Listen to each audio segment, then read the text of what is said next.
My prayer when I was younger was that I really want to use whatever I have.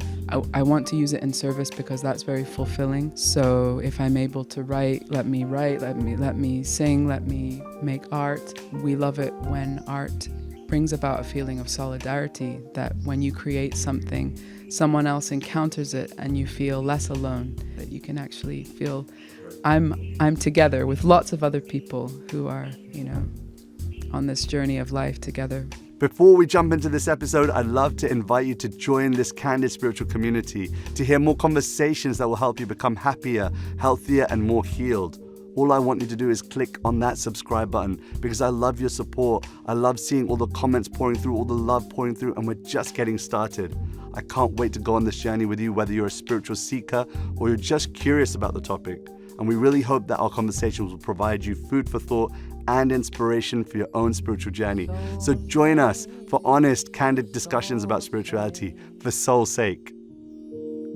For soul's sake, for soul's sake.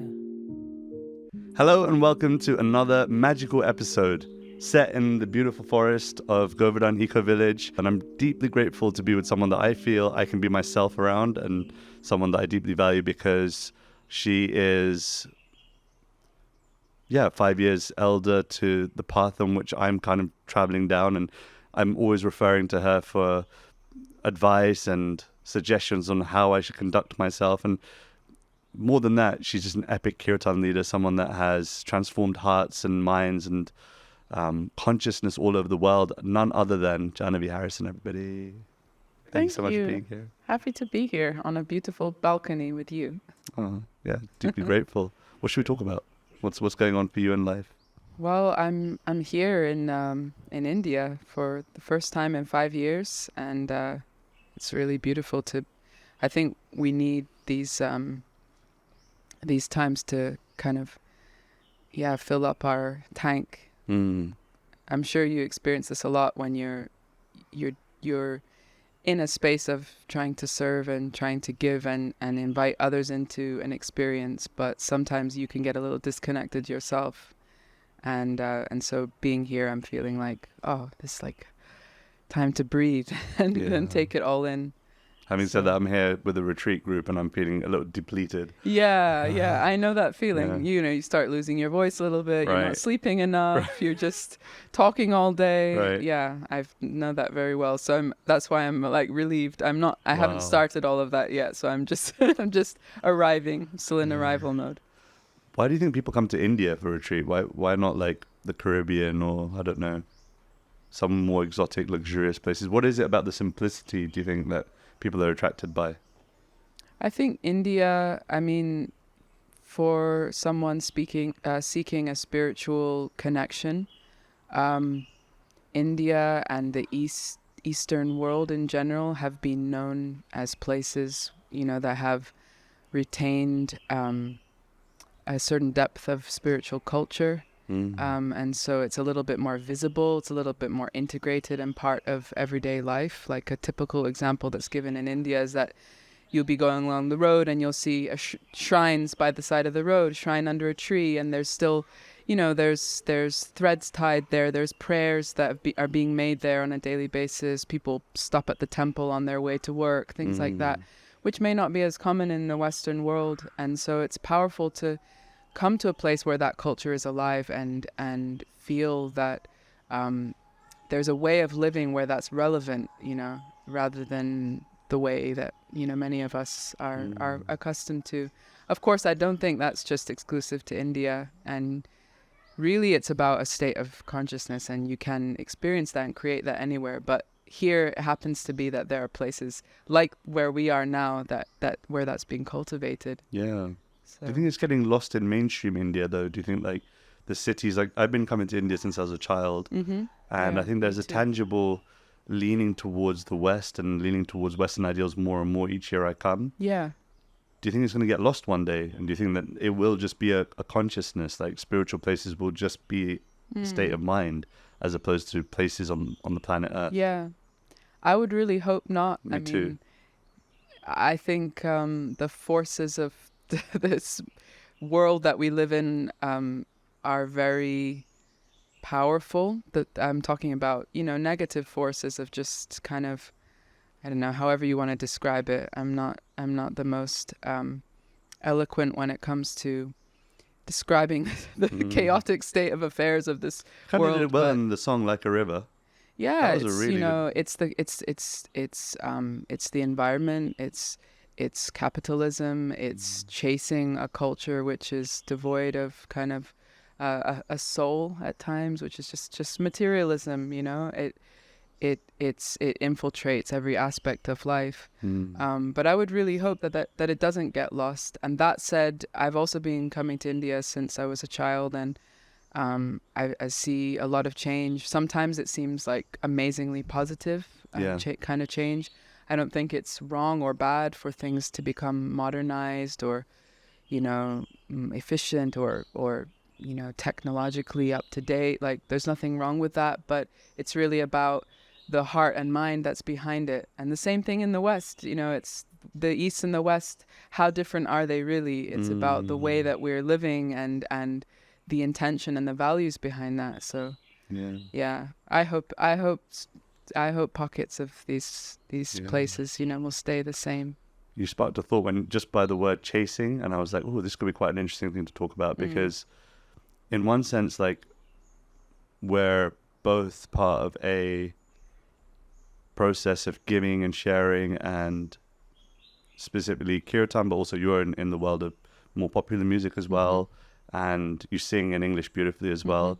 And one thing that I think maybe differentiates us a little bit is the style in which we share. Is like, I'm a little bit more, like, I've said it openly, I'm a bit more ambitious, and like I'm driven to do something in this world.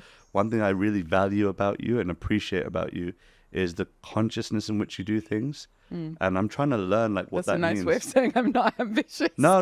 But sometimes ambition can be seen as a bad thing as well. Yeah, no, absolutely. It's a negative thing. Like, maybe not in the West. Like, in the West, people are like, oh my God, he's so ambitious. And but in spiritual culture, I can't see it as being always a positive thing. I think sometimes it's frowned upon. Like, you should be less ambitious. Yeah. Do you have any thoughts just off the bat of that kind of conversation? Yeah. I feel like there's so many judgments we can make of ourselves and of others. And I think as I get older, I mean, I grew up, I was born in and raised within a spiritual community. And so for, the first 10 years of my life, apart from like the doctor and the dentist and my extended family who were in faraway places, pretty much everyone I knew was, a devotee of Krishna, a practitioner of bhakti yoga. And that was my world. And so that's a beautiful thing, but also it means, everyone's pursuing a spiritual path. There's a sense of very high ideals, very clear values and principles by which you live. And that can be quite a tall order to fulfill. There can also be a tendency towards judging people, because we also want to feel good about ourselves, kind of looking and seeing how is everyone else practicing. And so I think as I'm getting older, I'm just appreciating that there's so much beauty in just variety, just individuals doing, we are all in a process of purification. And so, it's very healthy to be ourselves as we are and accept the natural purification that's coming through that. Like, for me, my purification might be leading me towards being more ambitious, because not being ambitious might be an ego thing for me. Like, oh, no, I just can't because this or that, And for you, it might be something opposite if we have different aspects of our nature. Totally. So, yeah, it's appreciating that unity and diversity. And something that while we were here at the Govardhan Eco Village, His Holiness Radhanath Swami was speaking about the analogy of even every single petal on a flower is not the same. Yeah. Like, each flower has, and you've got a flower in your hair right now, so that's why the analogy came, that if we can appreciate that each petal needs to be different for the whole flower to be beautiful, then it should be okay that not all spiritualists are exactly the same. Absolutely. And that there's not a particular dress code that you need to dress a particular way to be spiritual, or a certain way in which you conduct yourself. There's basic conduct things, like humility and tolerance, but how those are exhibited and how those are displayed can be different for each person. Yeah. And yeah, I think sometimes the danger is in spiritual circles that we want everyone to be the same, or like, you know, we don't want to treat them how they want to be treated. We kind of impose that you need to be this before you're spiritually valued. Yeah. And I think that's quite an interesting thought. Yeah. No, definitely. I think it's a very common thing that happens, and it can make people feel alienated. It Yeah. can make people feel like I'm not good enough, or I don't fit in with this, Yeah. when that's just not true. You know, we see it in nature. We're surrounded by trees right here. All of the trees that are behind us, there's so much diversity, and that's essential to nature functioning as it's meant to, that symbiotic relationship between all these different kinds of trees, plants, animals, birds, Yeah, we can hear. I don't know bees, if you can hear them. butterflies. I hope you can hear them. Yeah. Yeah. Yeah. Amazing. You've also got a variety. Keeping on the topic of variety, you present your music in a variety of different tones and languages. Mm-hmm. And for what I know of you, and I could be totally wrong, you have to correct me if I'm wrong, you seem to be leaning towards, singing in a non-Sanskrit, non-Kirtan voice, and leaning into that more. And I just wanted to understand, because like you've been known for so many years as a Kirtan artist. Yeah. And are you right now in a place of a change of breaking identity? out. Oh Lord. Yeah, is there a change of identity happening there? Is it a conscious thing, or you're figuring it out right now? I don't think it's so much a change of identity as integrating my identity, and it relates to what we were just speaking about. So, you know, sometimes we only show certain parts of ourselves because we think that that's what others want, or that's what's needed or accepted. And when it comes to songwriting, or, you know, English, singing in English, it wasn't something that, you know, I grew up singing in Sanskrit, Bengali, and sometimes other Indian languages, and that was my home voice to hear coming out of my mouth.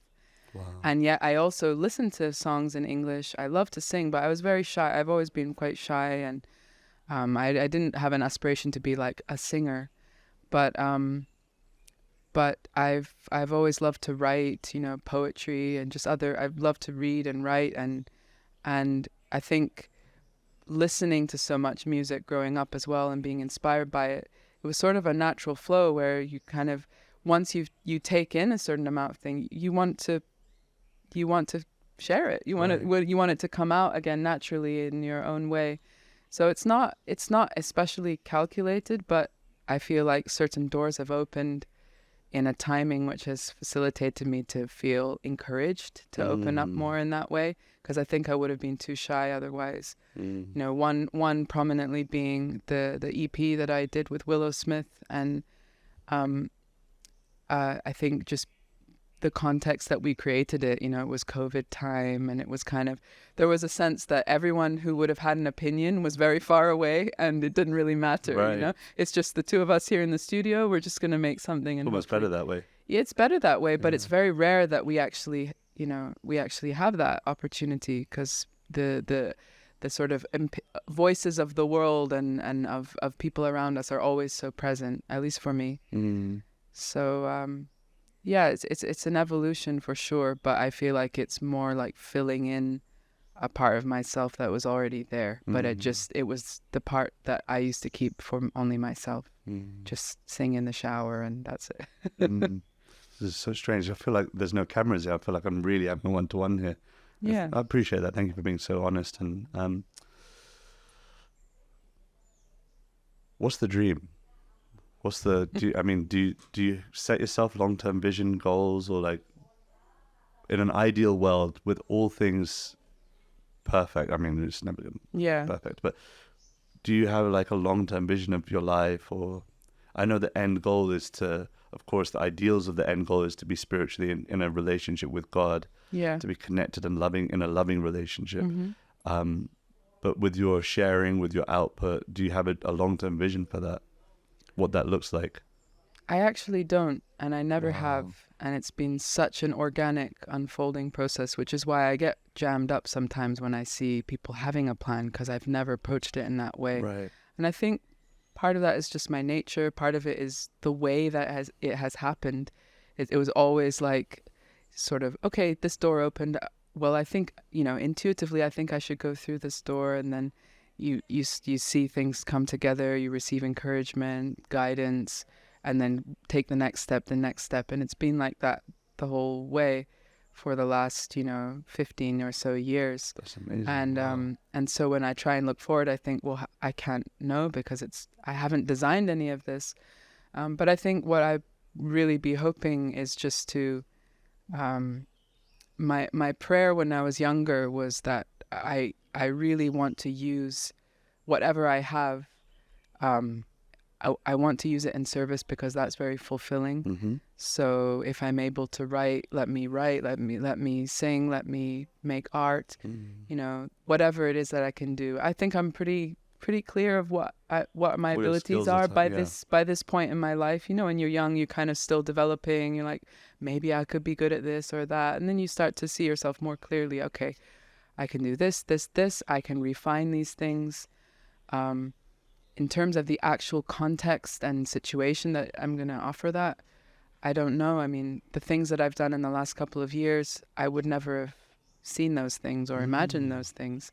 So I could only imagine that maybe that could be the case going forward. Wow. And yet my personal growth point that I'm at right now, I think right at this moment in time, is kind of sort of chewing on, okay, it's fine to go on an organic flow for a number of years, but at what point do you say, okay, now I'm consciously going to choose to direct, be more directing of what I'm doing. Yeah. Because for same way, for in the spirit of service, but knowing that we have a finite amount of time in this life and it's ever diminishing. And so, with whatever time is left, what can I do with that time? Yeah, I think we've spoken about it before off camera and just personal conversation about the finite amount of time in which, like, everything has a lifespan. Yeah. And I'm not super conscious, but I am conscious about it.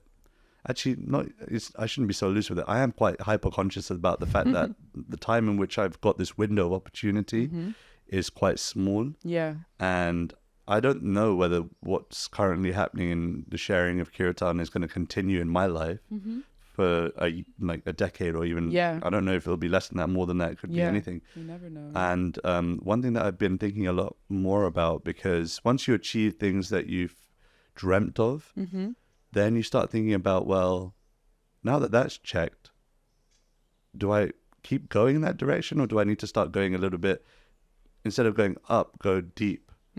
And it's something that's on my mind about the trajectory of life being not just an outward expression, but an internal expression as well.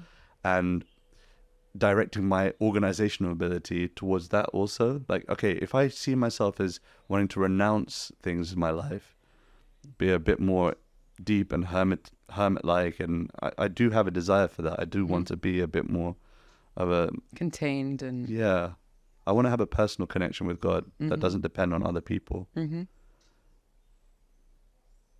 you plan for that as well? Do you have a like the retirement plan? Yeah. Like what mountain am I gonna live on? Do you have a desire that maybe plan is the wrong word? Do you have a desire for that? Yeah, I have a desire for depth. I think I've always had that, and I was fortunate enough to spend time with a few, very deep individuals at an early time in my life. That was very formative, and it gave me a vision of what life could be at an older age, or really even now. But naturally, as we age, it feels a little bit more within reach to go very deep, because the distractions of life seem to die down a little bit. I mean, I'm saying that as a younger person, so it may really not be the case. Our body starts to also present more challenges as we age, so there's always something. But I want to have a deep and authentic connection in in my life now and then. And I feel like, you know, it's a commonly talked about thing that, you know, we naturally think, when I get to that point, I'll do this. And I think more realistically, we have to try to build cumulatively those small habits and ways of thinking and being in our everyday life now that will give us that when we get to that point, because it's hard to actually just make it so, you know. Yeah, definitely. So if you're kind of just generally distracted for like 20 years, it's going to be that much more challenging if we don't have those little moments and spaces to really go deep. That's currently my wonderful working thoughts. I know that you've got a lot of admirers in the world, people that admire everything that you do and everything that you embody. One of the questions I get a lot, and it's weird because I'm like, why don't you just ask Jahnavi? She'll know the answer to this herself.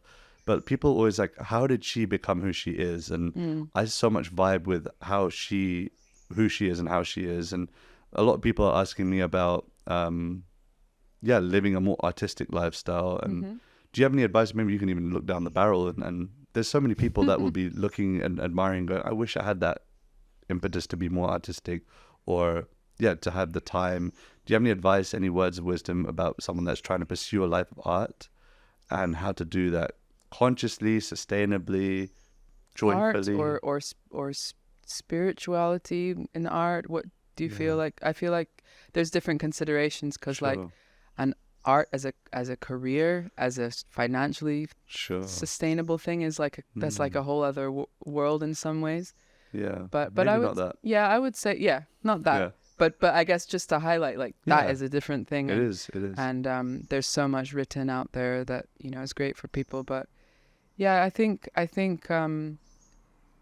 creativity and being artful is something that everyone has and everyone can access. And I think it's more about, again, connecting to that deeper place within ourselves of intuition and playfulness, the sense of lightness, you know, which can be quite hard in life. There's a lot of things to feel heavy about, but we are much more like that naturally as children.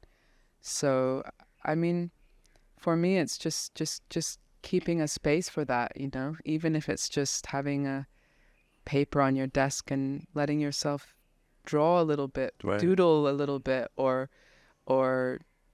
whatever it may be. I mean, it's different for everyone. Like for some people, it's just having a little time and space in your day to be in nature and take a few more moments to actually observe the colors, observe the textures, the shapes, just appreciate what you're seeing. We don't often take that time. I mean, it's like, what's that very common saying, like, stop and smell the roses. I swear I can smell something. There's this flower is a gardenia someone gave me this morning, but there's a lot of jasmine around. Just stopping to connect our senses with what we can see, hear, smell, touch. Like, it awakens something inside. And I think it's also about, you know, we can create art as a way of processing our feelings, expressing something, and then also as a way of connecting with others. And our good dear friend Kaylee, we were speaking about this recently, and he was sharing something that I've really been thinking about, that art can, or that we love it when art brings about a feeling of solidarity, that when you create something, someone else encounters it and you feel less alone. You feel less, just like, oh, is it just me that feels this way? That you can actually feel that's very powerful. I'm together with lots of other people who are, you know, on this journey of life together. So keeping space for that. Keeping space. How about you? Where is the space for creativity in your life? You're creating all the time. Yeah, for me, it's this podcast is a creation. Yeah, for me, it's just trying to find moments of alone time. Yeah. Like, one thing that being someone that's productive by nature, I'm always surrounded by people. And even that's super awesome. And I love being with my friends all the time. And I lean into that. Like if someone's hanging out, I'm more often than not going to be in that space than choose to be alone. Yeah. So the tough choice for me has been to just, for example, read more. Yeah. And to, I actually doodle as well, funnily enough. Yeah. I just don't share any Oh, doodles. I want to see your I'm not doodles. sharing. They're like, yeah, they're fun little creations. But Wow. yeah, I like doing things which, on my own, I think, yeah, I'm not so much a nature boy. Like I'm not so much a tree hugger. I don't really, I can appreciate a flower and I can appreciate a tree, but I find it difficult to be inspired by that. To find it like interesting. To find it interesting. Yeah. So I just like being in somewhere that there's no one talking to me. I can hear my thoughts, or Yeah. I can listen to some music where there's no one else giving me a commentary over the top. Yeah. And for so many years, I had to be around people to feel, I guess, safe and secure, and maybe there's some insecurity within. But this solitary thing it's growing on me. Yeah. And I'm thinking about it a lot more. Like I have a vision almost of like the next few years, well, next 30 years, where I'd love to be in a place where I'm okay being with myself. Because in that being with myself, I feel more connected to God, more connected to the inner world. Yeah. And I'm getting moments of it, and those moments are sparking out desires of, I kind of like this. Yeah. And it's allowing me to be artistic in my relationship with God. I don't know what other, but I don't know if that really answers this question. Yeah, I've gone yeah. off on a tangent, but No, I love hearing that. Yeah. And would you describe yourself as an extrovert? Do you think you tend more towards that? it's weird. My wife would say like I'm an extrovert introvert, because outwardly I can talk to people for days and days and days and give them ideas and thoughts and stuff. But then when I'm at home, she's like, why don't you talk? Yeah. Because at home I'm completely quiet. I don't say anything to anyone. I'm just in my little cubbyhole office. I just love just being on my own. Yeah. So it's strange. Yeah. We all need a balance of different kinds. I can handle a lot of a solitary time, alone time. But I always need to recharge when I've been with people. Yeah. So it can be challenging when you're investing your time in an activity that is about reaching out to people. Yeah. Because especially with creating sort of spaces and experiences for people to make a spiritual connection, it's something very deep. It's something life transforming, and naturally people want to keep that connection with you because you've facilitated that for them. Accessibility. And you want to be very genuine in that connection, and you don't want anyone to feel that there's something inauthentic or fake. Like, I did the thing, now you just go home. But we're also human beings, and it's very difficult to nurture a genuine relationship with everybody that you meet. And I think everyone understands that, and yet we have high expectations of ourselves and of others, that we're able to. So I think that can be challenging, to find the right balance. Going off on a completely different tangent, you got married recently. Have people been asking you for relationship advice? No. What? No one asked me for relationship we're gonna do it. advice. This is going to be an exclusive. This is going to be on the front page of Hello Magazine now. Any relation? What's been your experience of married life, and maybe someone else that's watching this is newly married or in a new relationship? Yeah. I waited a long time to get married, and so I had a lot of lessons and growth related to not feeling pressured just because it's what everyone else is doing,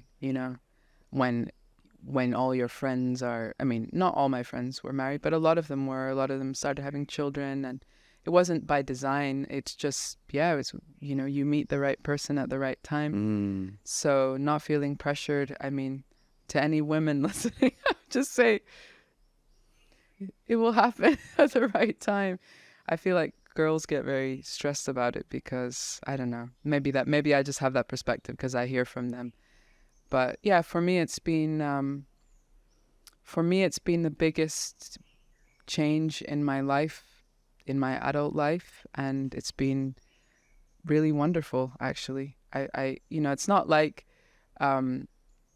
anyone that's married knows what that is, Like my husband and I were speaking the other day because we had we had the kind of very awkward, uncomfortable sort of exchange on New Year's Eve, and then the next day it was sort of a bit of an argument, and then we had to take like 2 hours to talk about it, and I had to cry and this and that, but we talked through it, and afterwards we were like, it's really amazing to be able to sit with someone and have this exchange and know that no one's running away from it. You're gonna sit it out, and once you've worked through that, there's like, it's like you unlock a new micro level of relating with someone and learning to relate with someone that's different than you and understand them and appreciate them. And so I really appreciate it. I love it. And I think there's a lot of bad sort of, talk about marriage in this day and age, or just like, oh yeah, it's, you don't need it, or it's but I think I'm old-fashioned in the sense that I still really believe it can be very, when it's the right, it has to be the right fit for a person, but even the right fit can be uncomfortable in a good way. That's my realization.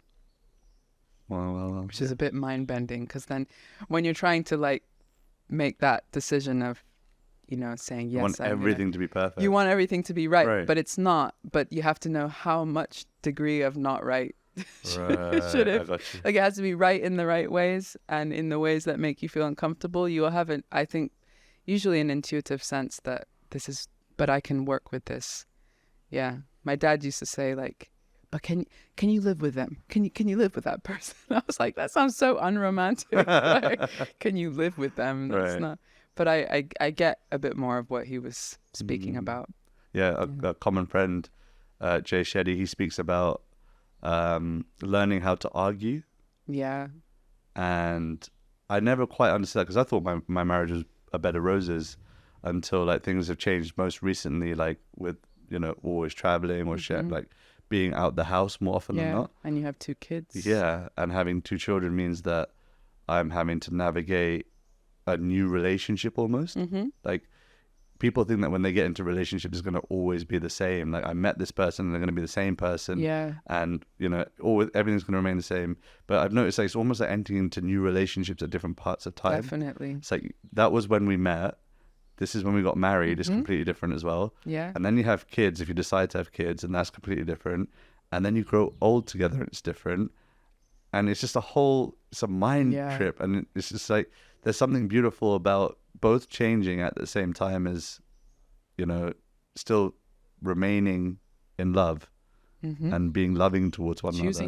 Choosing to love. Because you don't always feel in love with somebody. Right. Like, sometimes you're just like, what? Yeah. Like, but you choose to love them through your actions, through your words, through your care. And I think, I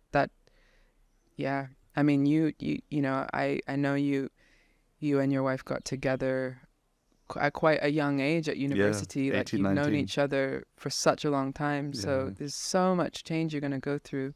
I feel like I'm a totally different person than when I first met her. Yeah. And I think she's also completely different when I met her. Yeah. So, I mean, I've only been married for a year and a half now. Well, it's getting closer to 2 years now. But we knew each other. We were, talking and connecting for about 4 years before that. And so it's been some time now. And now when I look back, same, I think. Feels like a new relationship, isn't it? Yeah. Do you think there's a culture of people not being okay with that, and because it's different to when they first met, therefore it's not valuable anymore? And like, what's your advice to someone that's perhaps in a relationship that's, I don't know, 5 years down the line, or like even 1 year down the line, and things are different to when they first met? Like, you seem to have a lot of commitment in your relationship. How do people keep commitment? Like, what's the way? Do you have any, like, I don't know, some hobbies that you could both do together to keep things fresh? My wife and I, what we do is we try and go for a walk around our area every day. Just we just talk. That's crap. really nice. Like, we just talk about anything random. Yeah, anything like that. We get along really well in terms of, I think everyone's sort of blueprint of a relationship is different. You have different kind of archetypes. We love talking. We love to talk to each other, and we are interested in each other's ideas and things we have to say. So we connect in that way when we have time. And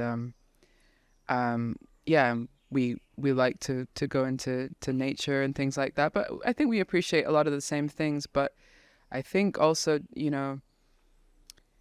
this thing about being okay with things changing and keeping commitment is really there's definitely a deep spiritual principle behind it. Just understanding that, or finding a seed of faith that what is meant for my growth is being given to me, is coming to me.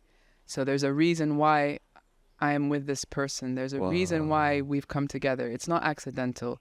Most people in the world have had past relationships. Even if you didn't have past relationships, there's other people you've considered along the way. Even if you never told them, you've wondered, could it be this person? Could it be that person? And you might think sometimes in your life, like, why didn't that work out? Or why wasn't I? Thoughts like that. And I find like there's a real depth in coming into a space of faith and acceptance that it wasn't this, it wasn't that, it definitely shouldn't have been that, it's this, because this is what ultimately manifests, this is what was gifted to me, and this is a container for growth, for learning to love. Wow, it's a container. Love that. Yeah, and whatever's going to happen within that space, the commitment keeps that feeling as a space of safety. There's a sacredness to it, because you're both saying, okay, I'm going to stay. I'm going to hold on here, and whatever's going to happen, we're going to go through it together. Protect that container. Yeah. But I would say, Go on. I think my feeling is, and part of it is that, my parents have a very spiritual marriage. They came together for spiritual reasons, in the sense that was very important to both of them. So I guess I grew up seeing that as an example. And again, it's not everyone's blueprint. Right. But I really think that having a spiritual dimension in your relationship, something that you share, is a game changer. Definitely. And it doesn't have to look any one way, but something that you share together that goes a bit deeper beyond just the everyday. Because that can get quite mundane, and it can become quite stale. And I think then sometimes we think, it can come to a point where you might feel that the relationship is stale, but really you're not taking the opportunity to go to that deep place together. Yeah. I can totally agree with you, because when I first met my wife, then we used to discuss philosophy a lot together. Yeah. And that was like our spiritual core. Like when we came together, we'd like, so what are you reading at the moment? Yeah. We just like discuss that kind of stuff. And most recently it's been around my spiritual teacher. Mm-hmm. And because we both share the same teacher, we can connect on like listening to his classes, his seminars and his whatnot. And in that way it's almost like a relationship within our relationship that is constant. And I couldn't agree with you more. I mean, now that we're on the theme of spiritual relationships, and I guess in closing, in one sense, I wanted to know about your current relationship with God. Opening a can of worms. But my current relationship. Yeah, who is God for you right now, honestly? Who is God? Yeah, who or what? And what is that relationship like? It's getting deep, people. God is my name for God is Krishna, and Krishna is my friend, my well-wisher, the witness of everything that I do, the recipient of my prayer, my offering. I mean, it's a dialogue that, or when I say dialogue, I don't mean that I can hear him. I don't know if I can, but I listen. I try to listen for his voice or his, sign in my life. But I think it's really, for me, trying to at least do my part of dialogue, speak, pray, offer something every day. I mean, I I'm a mega work in progress. You know, I don't have any deep insights about relationship with God, and I mean that wholeheartedly. I just think I'm trying to just embrace and fall in love with the basics of having a spiritual life, you know, commitment to a practice and just prayer, valuing prayer in life, and valuing meaning making a point to do it, you know, not just like, oh, prayer is nice, but actually let me stop in this moment and make a prayer. It's very personal. So I mean, you don't have to answer this if it's too personal. What was the last thing that you prayed for?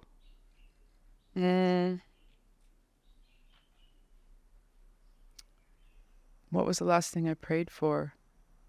It doesn't need to be a deep one. Yeah, I mean, it's probably let me love you. Please let me love you. Help me love you. And use me. Wow. In your service.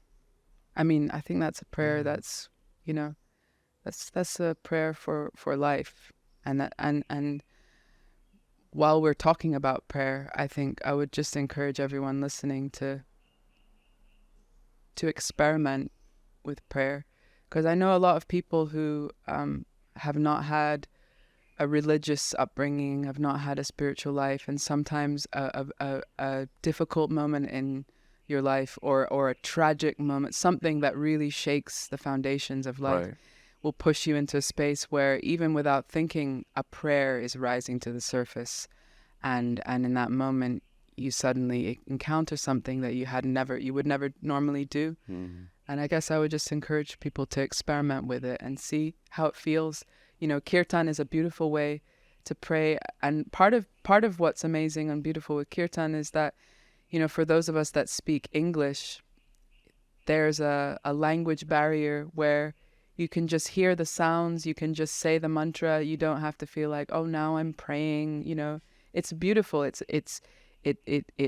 is a prayer in itself, and it also allows us to pray without getting too caught in the mind, because when we want to use words, we feel like, oh, I don't know what to say, or this feels weird, or this is too religious, or whatever it might be. Yeah. My spiritual teacher said something like that, where he's like, there are 3 elements in Kirtan that are required for it to be a wholesome experience. He said it's short for, the acronym is Ba, Ra, Ta.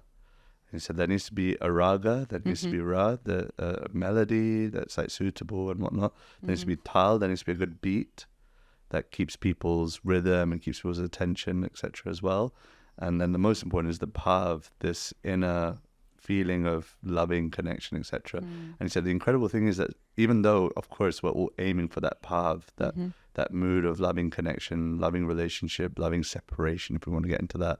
But he said that the other 2 can be just as engaging as well. If you're not interested in the bhav thing, if you're not interested right now in having a deep prayerful moment, you could have some fun with it as well. Yeah, so absolutely. That's what I love about Kirtan. Yeah, I love that too. It's the ultimate space for, I mean, that in itself is a type of relationship container. Yeah. Because it holds a space for making a connection, having a relationship, but it's a container that's made of music, and that makes it easy for us.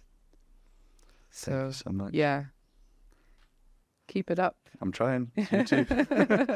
I want to close. Normally we do like a quick fire round, but I just don't feel like this is the kind of conversation we should do that, because it's been a really like... Yeah, because you just asked me what's my relationship with God and what's the last prayer. We get into like quick fire round and we do what kind of sandwich do you like the most? What kind of sandwich do you like?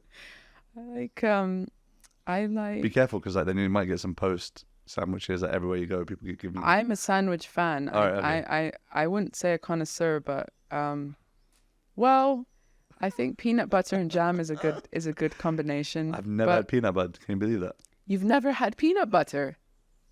What? Yeah. Are you allergic? No, just never been around a jar of peanut butter, so it just never happened.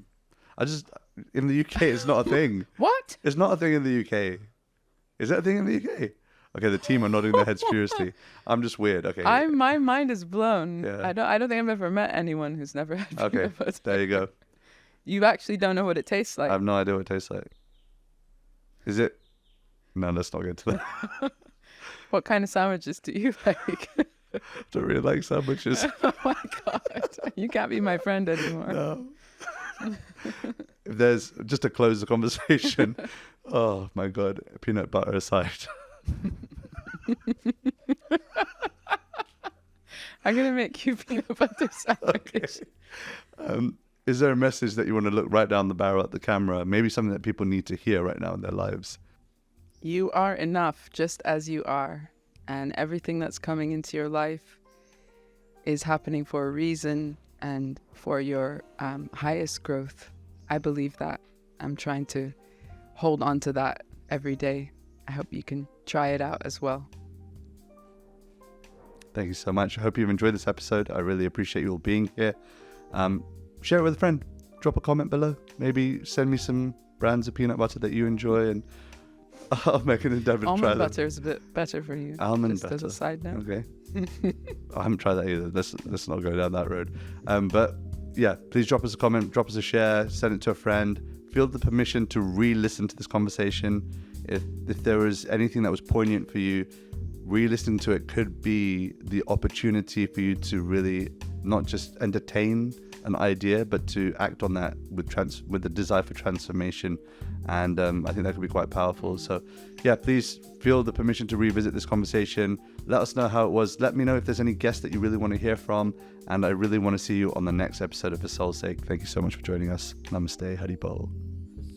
If you loved this episode, you'll absolutely love my interview with Londrell on finding God in the present, being here, being now. Go check it out.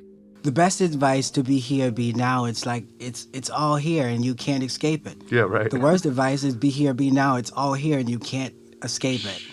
And so you take the good with the bad and just be here. At the end of the day, just be here. It works both ways. Yeah. But it works for the greater good. Beautiful.